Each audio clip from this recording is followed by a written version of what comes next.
Good morning, everyone, and thanks for joining. I'm Ian.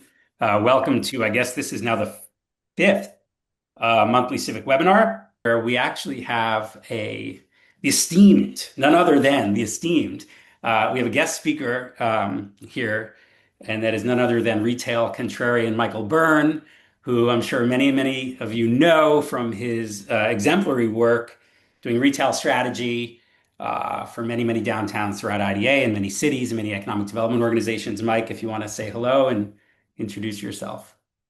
Thanks, Ian. Yeah, Mike Byrne with MJB Consulting, and work with municipalities and bids and other sorts of clients all over the US, Canada, and the UK. And excited to be here with Ian. Yeah, and for those of you who don't track Mike's blogs, they're insightful and they're fun. And he has a keen eye for retail real estate, um, and a key eye for how downtowns and other place management organizations can leverage different strategies to get the right mix. He speaks often of the right mix of retail to drive revenue in your local economy. So here's what we're going to do today, as everybody's in. So that's me, that's Mike. What we're going to do today is talk a lot about the retail strategies and the retail mix that are driving revenues in downtowns. And for those of you who don't know, and I know there's a number of clients in, and it's wonderful to see everybody. Hi, Cassidy from Georgia Main Street, formerly Tybee Island. Nice to see you. It's been a while. Got so many great names coming in. Just a reminder, if you're just joining, please go ahead and throw your name and where you're from in the chat, because the way the registration linked, everybody's named Harrison Miller. So what Datafy does, for those of you who are with us for the first time in this webinar, is we do two things for place management groups and economic developers and cities and downtowns. The first is we help you measure what happened in the past. So we aggregate a bunch of data about any place. So let's say, because now I see Cassidy's name, like let's say we were looking at Tybee Island, we could show you how much money is being spent, consumer spending across the main street, right? And we can show you how many visitors you're getting. So there's visitor data and there's spending data. We also have insight into lodging data, people staying in hotels, Airbnbs, VRBOs. And we also have the ability to measure your event. So if you think about everything that happened, today's Thursday the 21st, right up until yesterday, we can show you what happened. And then what differentiates us and the real core value of Datafy is we then use those insights to help you impact the future. So we partner with you to drive more visitors and get more spending and more attendees at your events and more people coming downtown and more revenue to your local businesses. So we do that with our advertising and our advertising technology. So that's what we help you do. And we have a number of clients that I see. Really thrilled to be joined by Austin and Seattle, and Houston's here. A number of the clients we're working with to do both of those things. So Today is a conversation about what's working for retail mix in downtowns across the country. And here's how we're going to do it today. We're going to prompt Mike with some data.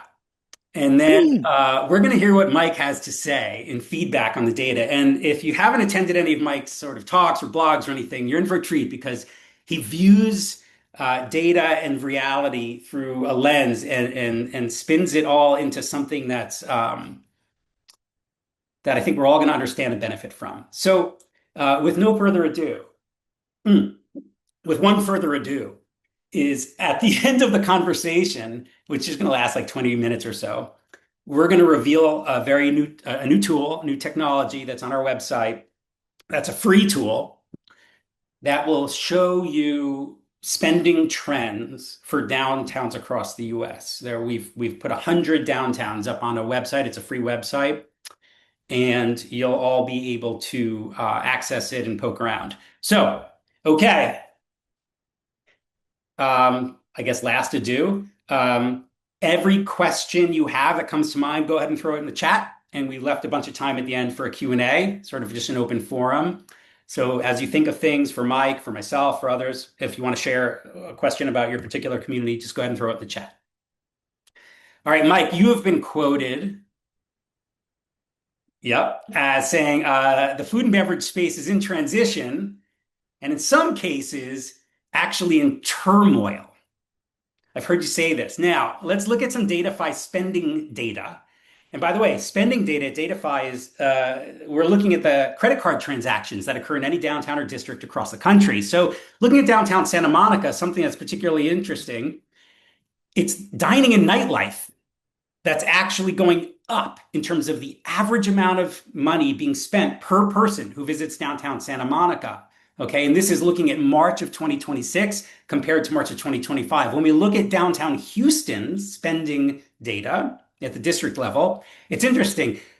Everything in Houston is trending up. Average spend per visit, transactions per trip, total amount of money being spent in downtown Houston, dining nightlife up, accommodations up, specialty retail up. But fast food restaurants, the average amount of money being spent per person down, March over March, year over year. Downtown DC, an interestingly similar trend. Everything's going up, but the average amount of money being spent per person in dining and nightlife trending down. Now let's look at some of this together. When we look at the amount of money being spent using credit card transactions that occur in the districts to sort of aggregate and tell the story, it's clear across major downtowns, Houston, Santa Monica, DC, even Seattle, that dining and nightlife is still the primary revenue driver across major downtowns.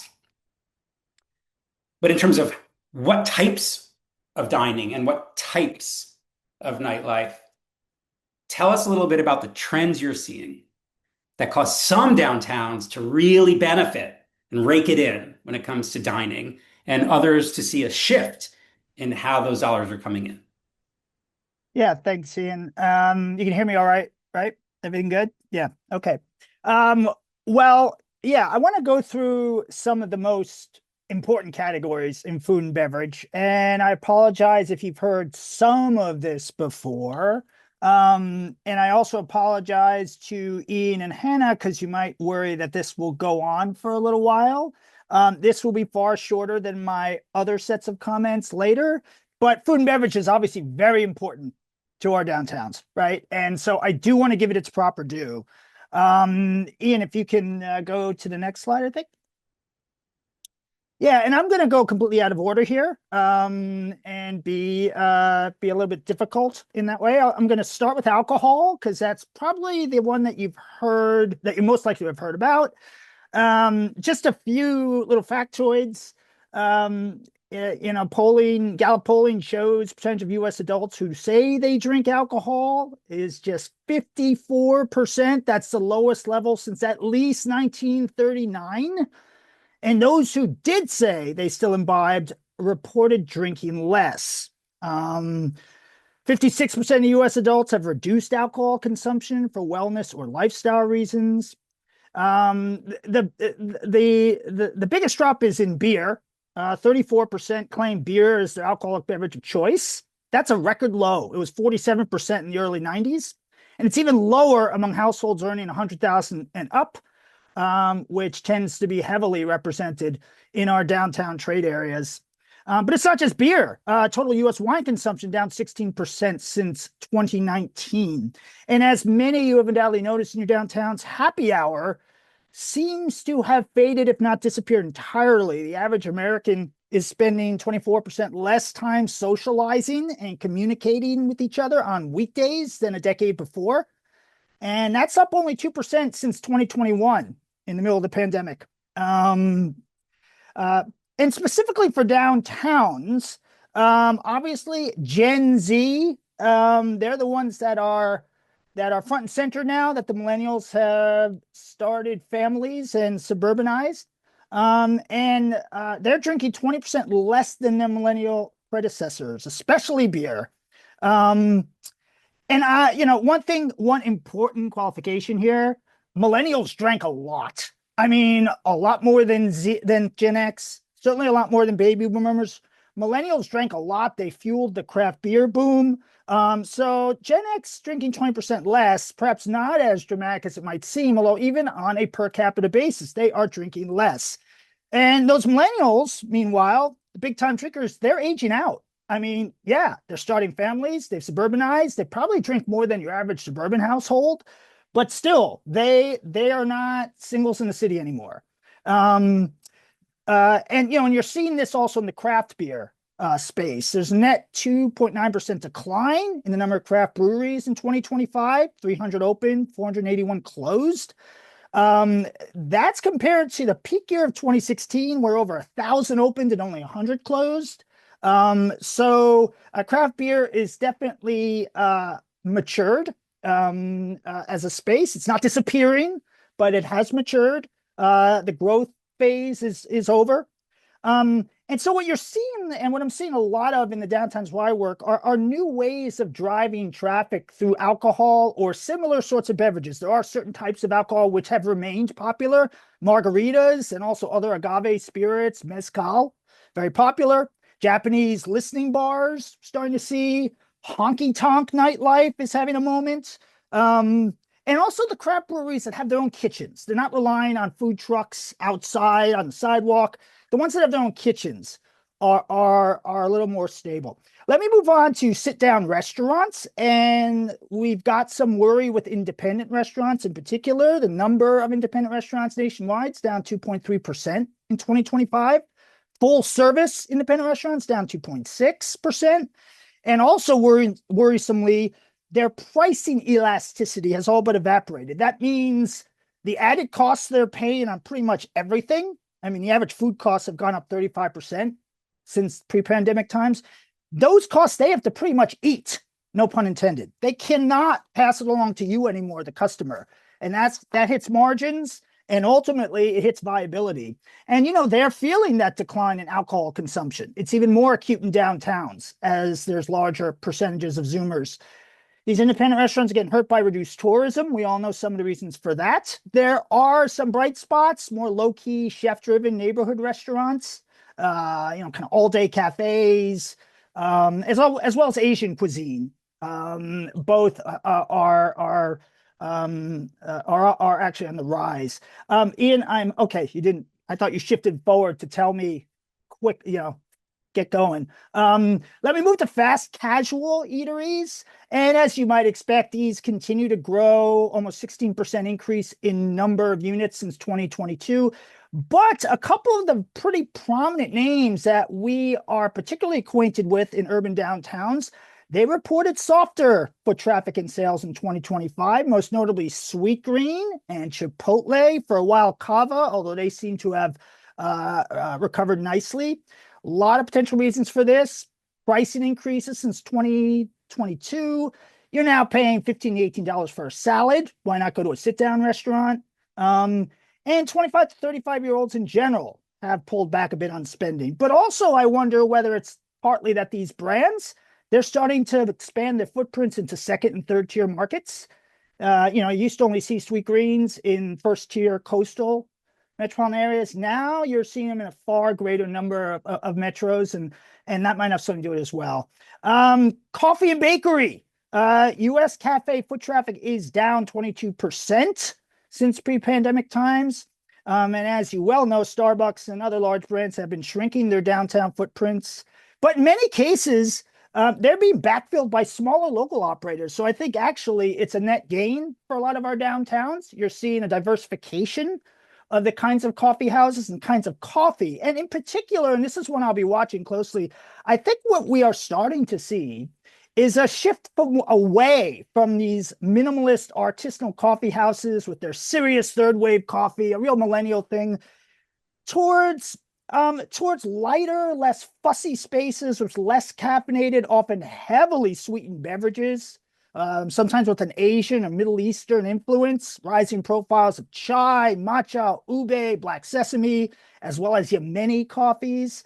I think, the blue bottles of the world, we'll see how they're doing in 10 years' time. There's also this emergence of an indulgent treat culture, as it's called, among Gen Zers, bakeries, even in less cosmopolitan suburbs that have been founded by pastry chefs laid off during the pandemic, or hobby bakers who emerged during the pandemic.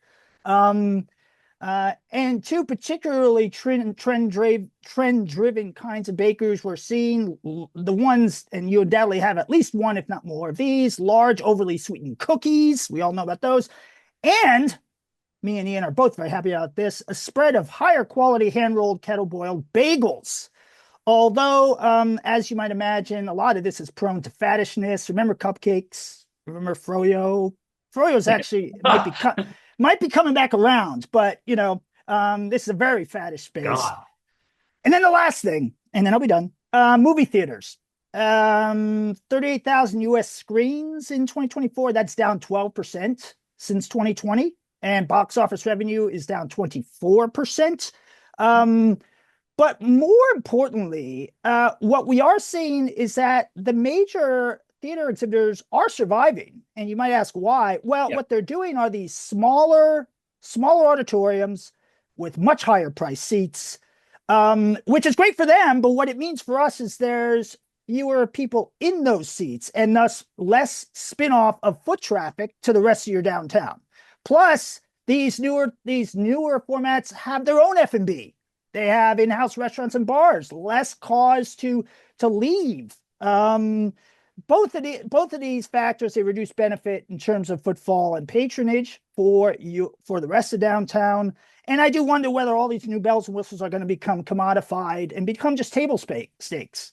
There is an argument the movie theater industry is just in a downward spiral, although we've been hearing that since the 1950s. So we'll see how that goes. A bright spot is that attendance is up 25% among Gen Z in 2025. That is the most of any generation. So actually, they like going to movies. And Gen Alpha, which is 12 and younger, they overwhelmingly prefer theaters to home viewing more than any other generation. Of course, they might just want to be free of mom and dad.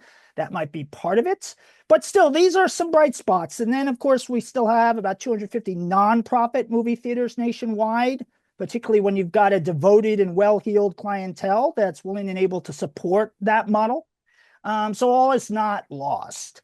So that's just some of the nuance in food and beverage to know about going forward.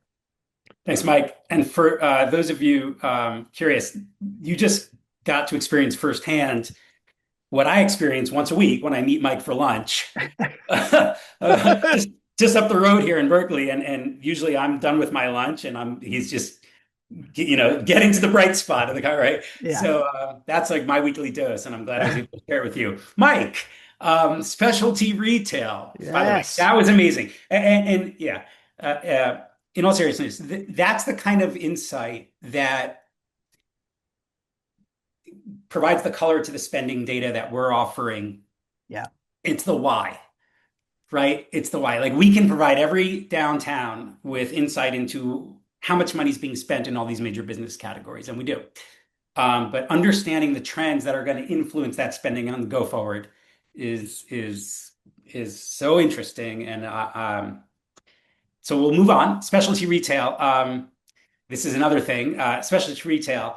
I'm going to show a little data, and it's far from a lost cause, right? At least in some cases. So I'm going to give you a breather, and we're going to look at a few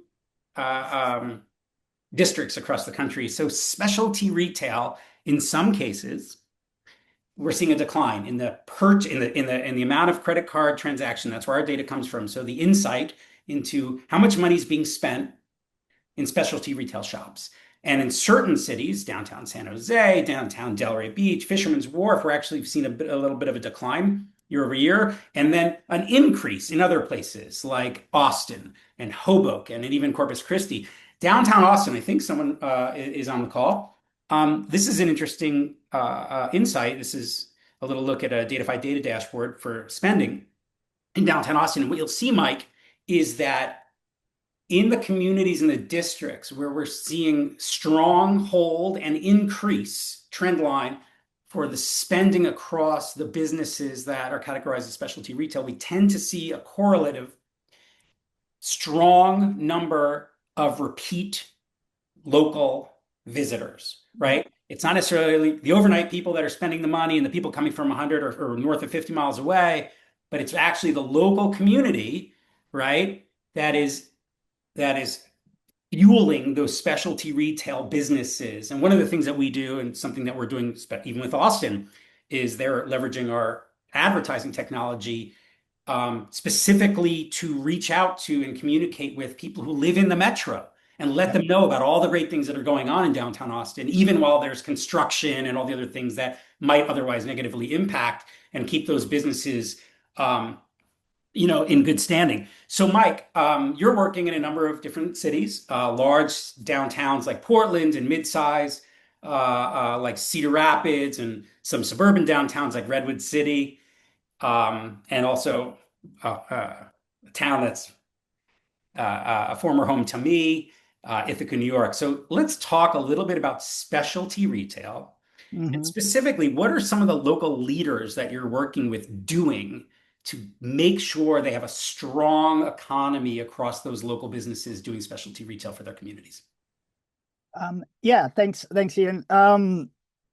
Yeah, I mean, let me first go through a few points, and then I'll get to some of these specific case studies and talk about what we've been pursuing and what seems to be bearing fruit. Um, if you want to go to the next slide, actually, and then we could go back to this one afterwards. Okay.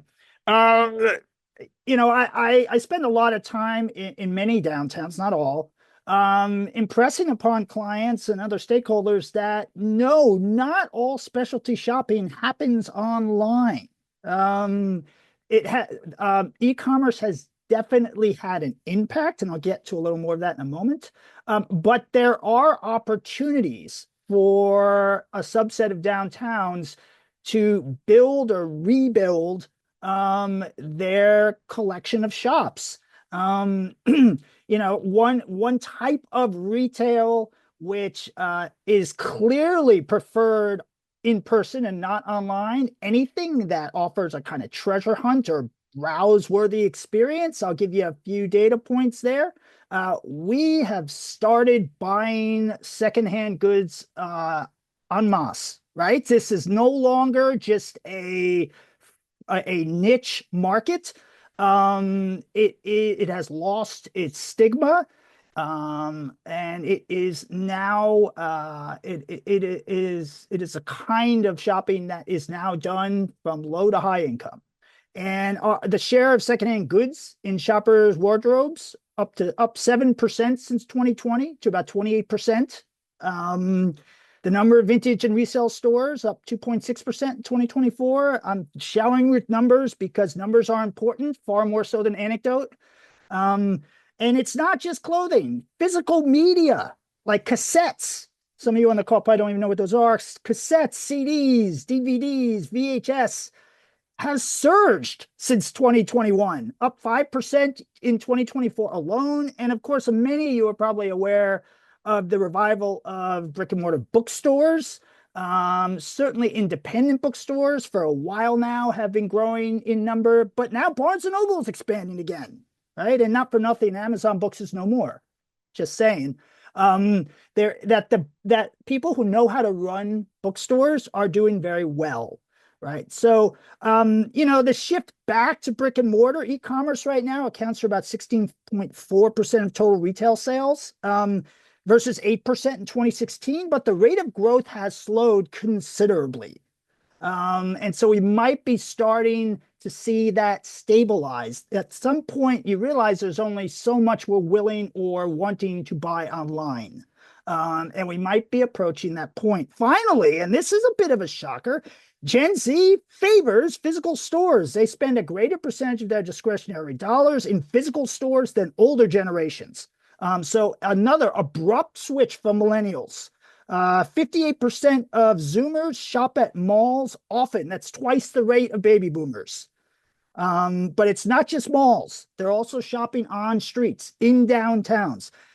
This was not expected. But we could obviously speculate as some of the reasons why, but the early numbers are upbeat. So getting back to Ian's question, what are the conditions for success? I will say specialty retail is not going to work in all downtowns, right? There are certain prerequisites, and there's quite a bit of nuance to this.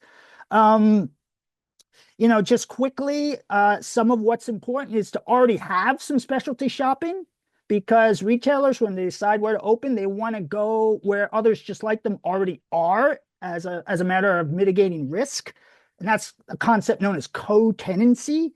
So you need to already have something to get more of it, which I know is a bit of a chicken and the egg sort of thing. Unfair it might be, but that's the way of the retail world. Competitive context, very undervalued as a factor here, and I'll go into a couple of examples. Destination appeal and leisure visitation, and I want to go back to something you said, Ian. You are completely right. A lot of downtowns make the mistake of thinking, okay, there's two markets that are important. There are the people who actually are in our downtown. They live here, they work here. And then there's everyone from far away taking a plane here. And actually, your biggest opportunity lies in the in between. The people who live elsewhere in your city and metropolitan area, they are also visitors. They might be suburban day trippers. And they do respond to destination appeal in their downtowns, right? And so, just to go, if you want to go back a slide, I'll talk a little bit about some of what we've been doing in all sorts of downtowns regarding strategy and also recruitment. In downtown Portland is a good example of where some of those conditions apply. It's been relatively, you've probably heard a lot of negativity about downtown Portland in the media since the pandemic. The reality is that it's punched well above its weight in keeping many of its national brands, while at the same time cultivating a rather sizable collection of boutiques, particularly in the West End part of its downtown. And you look at why that might be, they have co-tenancy. They still have the Nordstroms, by the way. I mean, they have co-tenancy. They also are able to draw on destination appeal and leisure visitors from greater Portland, right? So they have that.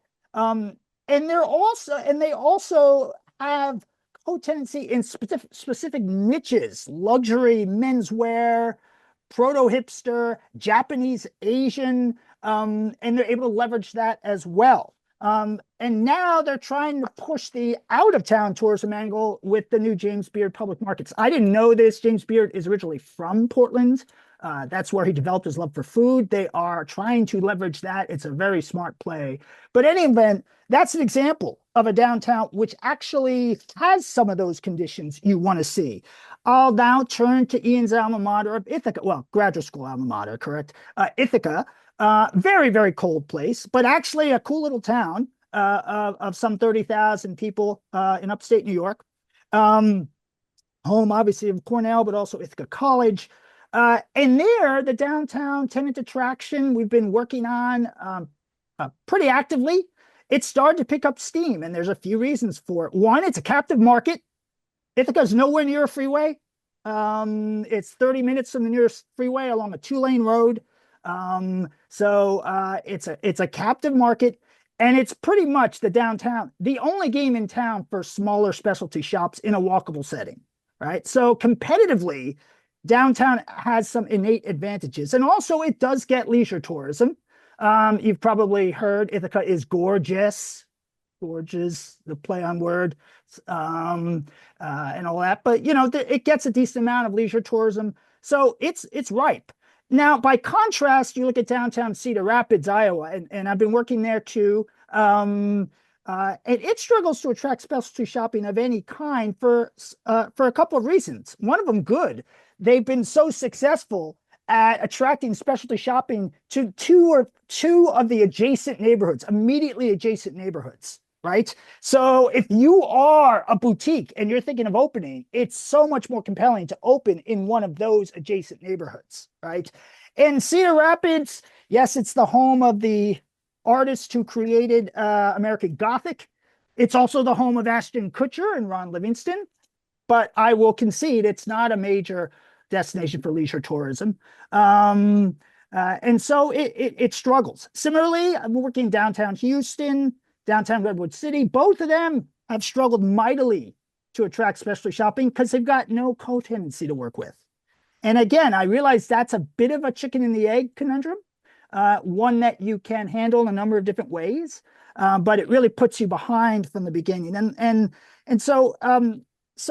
again, my point here is that there's a lot of nuance to this, far more than it might appear to the naked eye. It's not so much about your physical fabric or even your walkability. It's often sometimes about competitive context and demands and really technical stuff like that. The the you think about the distance people travel. It's interesting. We were speaking with Bangor, downtown Bangor, Maine the other day, and they have there's a similar size to Ithaca actually. Population's 30,000, but they have a daytime population that we see closer to 150,000. So there is actually a bunch of Hmm. people who are commuting in, Yep. and it is similar to Ithaca in some ways in that it's sort of the one stop within a greater region for walkable downtown urban experience, and um, they're not working with us on retail. They're working with us on reaching the people who are that we see where we see the devices that reside within, you know, let's say a drive market of downtown Bangor, right? And they're going to be doing is reaching out to those folks and letting them know constantly about all the cool things and all the reasons to even stay beyond the workday so we can identify for them a workforce population and then reach that population of devices with our advertising and say, hey, while you're downtown, here are all the cool new things. Which leads me to our third and final category of discussion before the big reveal of the new technology, and also to give us enough time to address everybody's questions. And please go ahead and put them in the chat as Mike is inspiring new questions. Personal services. I think about historically, and Mike knows this about me. Ended up in my career because of my sort of interest in urban places and towns. And historically downtown, that's where you went, right? For everything that you needed. And obviously there's sort of like a journey or an arc where, the advent of the highways and then the suburban communities and then the bedroom communities and then the shopping malls, which would congregate we're at the crossroads in order to capture both home and to work and home commute. But at the end of the day, personal services seems to be this interesting category where people want to do that in a downtown environment.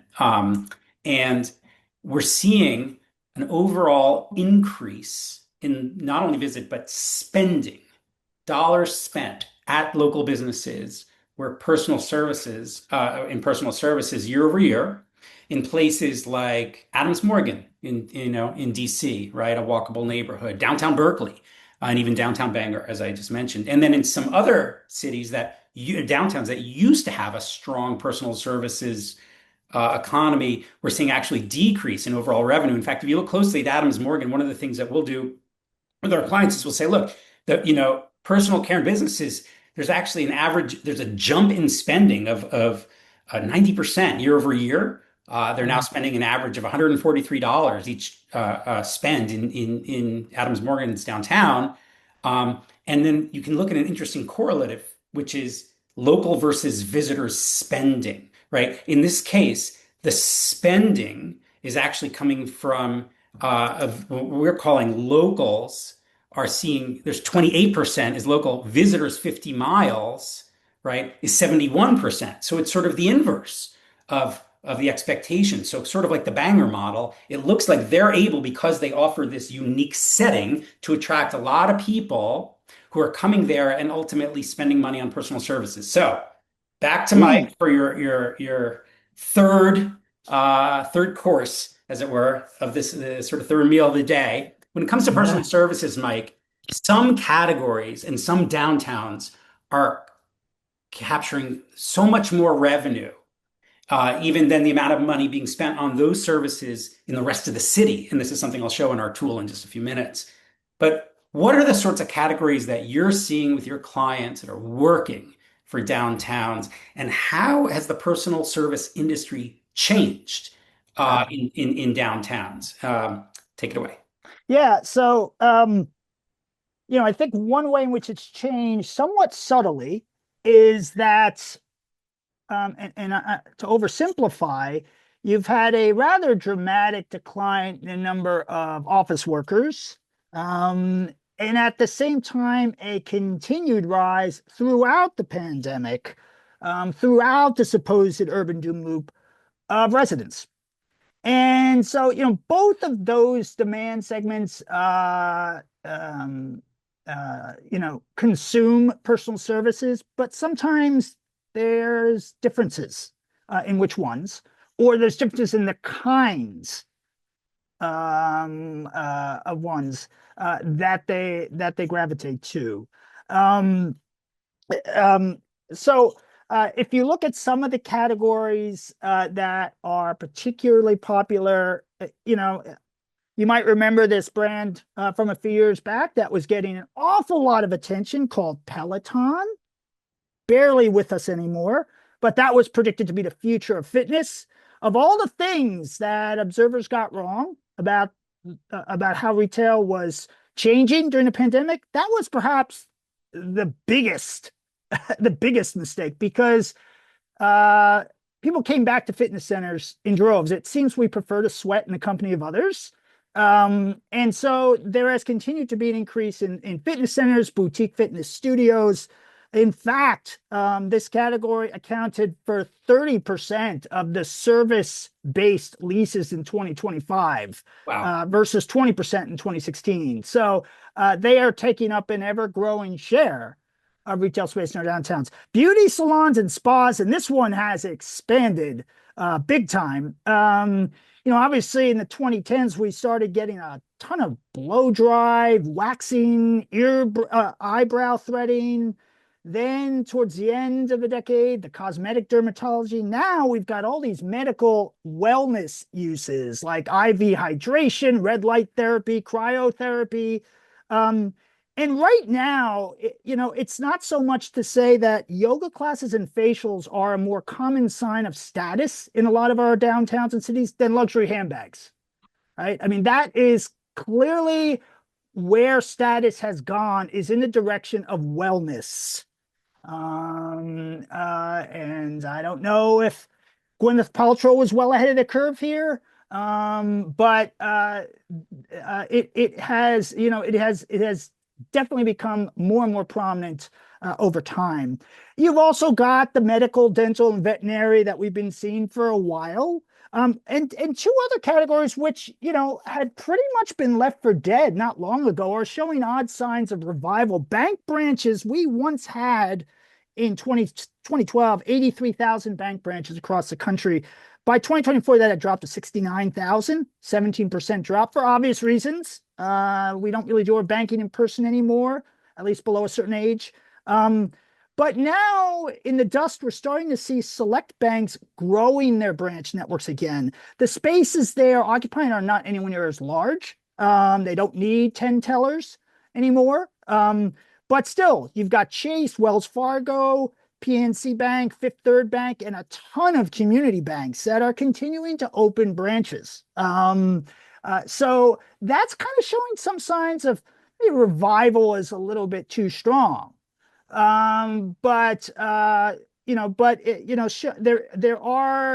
is some positive momentum there, and drugstores, such a space, a category that's been such a mess in recent years, to the point where I wasn't even sure if the major drugstore retailers really were interested in retail anymore. We in 2014 we had 89,000 pharmacies. By 2024, that number was down 30%. But here's some interesting tidbits. CVS and Walgreens and Rite Aid have closed thousands of locations. You probably know Rite Aid is no more in the last few years.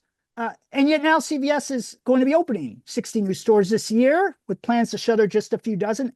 And 20 of those 60s will be pharmacy only, about 3,000 square feet. And that does seem like a direction the category is looking to go in. These 12 to 15,000 large format drugstores, they're just complete disaster areas right now and how they're operated. And so that might be a wave of the future. We'll see. Previous experiments by some other drugstore chains in that direction haven't proved successful, but we'll see. And Walgreens, even they just announced they're going to close 1,200 new stores. They're only going to close 100 of them now. So, they're again, Yeah. these industries that get to a point where the supply starts to come back in line with demand, and the plummeting kind of slows. And that might be where we are with bank branches and drugstores. And so there might be again some green shoots there. Now, the last point I want to make about this, though, Ian, obviously personal services are important for this ever growing downtown residential contingent. But an important point that I try to make is downtown is not just or even primarily a residential neighborhood. And to put it really bluntly, no one is flying across an ocean or driving in from the suburbs, for that matter, for a core power yoga, for an urgent care center, for a PNC bank, or even for a CVS, because I got all those right around the corner. So you're not driving leisure visitation or destination appeal that way. And arguably, you're making the retail mix a little less interesting. So it cuts both ways, Right. and some balance is needed. I think one of the key pieces of that, and that everything you're saying just like rings so true. And even how I've seen, where I live in Oakland, California, when I've seen these transformations over the last bunch of years, the fitness centers all went away. The fitness centers are all coming back, especially like the small, even the smaller ones that are, personal trainer stuff now having storefronts. So all of these are ways of bringing people downtown, which sounds like that's where they want to be. I didn't know that the detail about Peloton actually decreasing in its prominence, but that all makes sense. Um, They've gone through bankruptcy, I think, a couple yeah. times at this point. Yeah. Um, so one of the key pieces about this discussion that I find interesting is, if you think of it, what the mix is in a typical, and it's not just retail, right? Personal services, specialty retail, dining, nightlife, et cetera, across downtown, and getting that mix right to generate repeat visits and repeat spending and repeat visits and repeat spending and all of the actions that our local leaders take to do that. Of all those comments, that final point you made, which is, hey, there's a CVS around the corner in most suburban districts. One of the tools that I wanted to share with everybody today is, which is now accessible to everybody on datafy.com/downtowns, it's a free tool. And I'm actually going to just go to it live for a second. And one of the pieces that you mentioned, Mike, that's so interesting about it is understanding share, which is what is the share of personal services? What's the share of specialty retail? What's the share of dining nightlife that makes sense? And each unique opportunity, each downtown is going to be quite different because, of course, you want to look at what's the mix of people coming and what do they tend to spend money on. So for everyone on the call, and really this is an update to a tool that we built. I think we launched last September at the IDA conference. So it's been updated with 2026 Q1 data. So you're now able to go and look at how much money is being spent in downtowns for over 100 downtowns that are up there now, compared to how much money is being spent citywide. So another way of saying it is what is downtown contributing, right? So in this case, you can scroll through and to see how much money spend of money in downtown compared to the greater city. So Newark, New Jersey, right? The downtown is capturing 32% of total spend for the city. Spokane, 31%.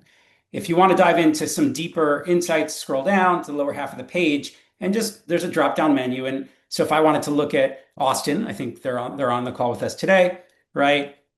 You can look at the visitor economy, how much money is being spent in your local downtown compared to the money being captured citywide by category.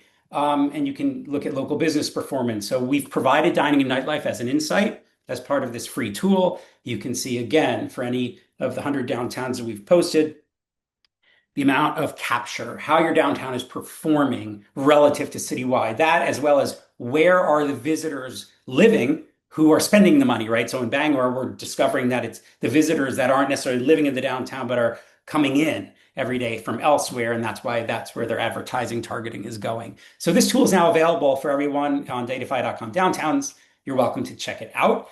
What I wanted to do was really open it up. We've got about 9 or 10 minutes left, and I wanted to give everybody a chance to ask a question to Mike or to myself or to if you wish to meet with us because you want your question to be sort of handled in confidence, you can scan either of these QR codes. There's a Meet with Mike, there's a Meet with Datafy. It looked like Kate Turley. Yeah, and Ian, can I just say one thing? Oh, by all means, yeah. Um, yeah, I just wanted to say this tool Datafy offers, it Oh, just takes the sure. level of analysis one level further. Um, because it's one thing to know who's walking on your street. It's another thing to know who's actually spending money. And Yeah, one of the criticisms I've heard in more recent years in a number of downtowns where I've worked is, wait, we attracted all these residents, but they don't seem to be spending. Where are they? Right? You know, whether it's downtown Allentown, I heard in downtown Houston, you know, I've heard it in other downtowns. There's kind of this sort of baffling response. Like, why are they not spending like we expected them to? yeah. And this tool allows us to get at that. So I wouldn't underestimate how valuable that is. And the last thing I wanted to say, because I'm a stickler for precision, Peloton has not filed for bankruptcy. Oh, However, it has been in the proverbial well, that's a dirty word, so I won't use it. It's been in big trouble for several years. So I just wanted to be exacting on that. I'm a big believer in exactitude. So there you have it. right on. Peloton's still above water. Yeah, So Kate asked barely. a question. Kate Shirley asked a question about the treasure hunts. Mike, was the vintage stores and stores with multiple vendors? I'm guessing that's more like a like a marketplace. Would that qualify? I know that the marketplace in Alameda is doing great. The marketplace in Emeryville is doing really well. I think there's one out now in Contra Costa County that's doing exceptionally well with a bunch of food vendors. Would that be the sort of thing a downtown could leverage? Does that give that sort of discoverability thing that Yes, during people downtown? definitely. So what I'll say is that Food halls, yeah, those sorts of things. part of this is also about what I like to call entrepreneurial platforms. That's a word we hear a lot these days, but they encompass, you know, public markets, craft fairs, even shipping container villages, maybe fashion truck pods, anywhere where you lower barriers to entry to new entrepreneurs because there's a sense of novelty and discovery to your downtown, right? And that in turn kind of cultivates this sort of treasure hunt appeal. And certain downtowns, even bids, have been very proactive in creating these. One of the case studies I like to reference is Selden Market in downtown Norfolk. That's a bid operated vendor market. It's in a and it's in a Yeah. 10,000 square foot space. I will caution these vendor markets, they're not necessarily easy to operate. They are labor intensive. So keep that in mind. But yes, those platforms, they are a big part of this as well. There was a question from Luke in downtown Austin. Hi, Luke. I don't know, Mike, if you can see it, I'll read it for you. But he's basically asking about the grocery stores occupying space in downtowns. Obviously, Austin has the Whole Foods, Trader Joe's. Population's growing. I would also argue aging, although not necessarily in Austin. But it really seems that they're going to need more grocery options. What are your thoughts on that? I add the aging piece because my is today the 21st? My mother, who will turn 80 on the 25th, and lives in South Orange, New Jersey, and was here for a week. What she loves most about being here is walking to the smaller size grocery stores, and the fact that we get, a couple little things for dinner, as she likes to say, and not needing to drive to the bigger markets. Is that something that downtowns are doing? In addition to Yeah. the question, which is yeah. Well, you know, Luke, that's a great question and very appropriate coming from Austin. Austin, which Luke undoubtedly knows, has one of the examples of a smaller format, considerably smaller format urban grocery store. It was originally called, I believe, Royal Blue Grocery. Now it's been rebranded as Berkeley's Markets. We had success when I was working downtown San Antonio attracting a Royal Blue Grocery location there, which is no small feat because downtown San Antonio is heavily touristed, very few residents, but we were able to convince them.